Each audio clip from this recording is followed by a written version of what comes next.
Wow, I don't even know where to start. This is one of my favorite films I've seen at TIFF this year. I loved it. Fantastic. I've seen about 45 movies in the Have last you 10 really? years, honest You to must be God. exhausted. It doesn't matter because this was spectacular. And I have to ask you, I mean, when you were approached, A, to play William Shakespeare, but William Shakespeare like this? Yeah. What was your reaction? Well, it was a fabulous offer to get, you know, to have such a paradox in playing the William Shakespeare that we know. So I wanted him to look like William Shakespeare. So when you close your eyes, you have a picture of this guy, William Shakespeare, in your mind with a high hairline, which was shaved back. That wasn't my high hairline. And the moustache and the frilly neck and all that sort of thing. But then to confound that by being something quite different was a really interesting thing to approach as an actor. Yeah, I'm sure. Because it's a blank canvas, because even though that we have facts, the facts that we have about Shakespeare are quite few, you know? So we know certain things about him, but everything else, it was kind of a blank canvas. Was it fun, though? It had to have been. It was one of the most fun times I've ever had, yeah. Really. Creatively, socially, everything about it was a treat. Because, you know, these kind of films don't really get made anymore, you know, these massive period pieces. It kind of reminds me of a film that sort of would have been made in the 70s, and it would have had Richard Burton in it and Elizabeth Taylor. Do you know what I mean? Absolutely. Because people don't, unfortunately, pay for big period pieces anymore. And this is a period piece with scope.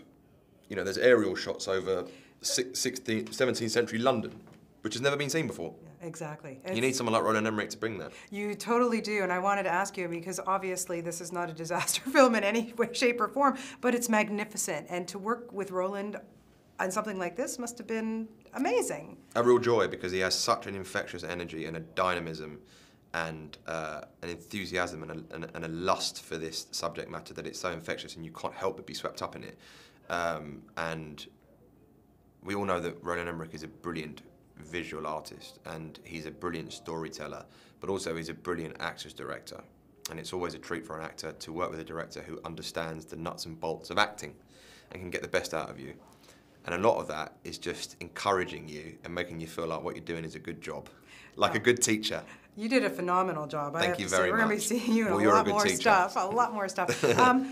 Being a British actor, growing up, your dad, who he is, and Shakespeare. I mean, what British actor doesn't get weaned on Shakespeare? Yes. Seriously, though, to even have the inkling of a thought that Shakespeare did not write these plays, how does that sit with you? Well, it's mind-bending, isn't it? It's mind-bending that what we have been taught in schools might all be rubbish. And that's a really big thing to get your head around, you know. But it's really important that we keep on asking the question. It's a question that will never be answered, but we're asking questions, and that's what's important. And I think whoever wrote these plays, William Shakespeare of Stratford, Francis Bacon, Edward de Vere, or a group of people, they would look on this film favourably because it is asking questions and it is telling a good story, and that's what those guys did. Absolutely. Favorite Shakespearean play? Richard II. Why? Because he is the best poet and the worst king in Shakespeare. And quickly, coming up next, a movie with Michael Fassbender? Yes, yes. I'm working with Vassie B. Who'd have thought it? Yeah, it's a movie named Prometheus, which is directed by Ridley Scott, which has something to do with aliens. Gee, go figure. Yeah. Congratulations on this, Rafe. You've done a wonderful job. Thank you very much. And I look forward to Prometheus. Yeah, me too, me too. Thank you so much. All Lovely the to best. talk.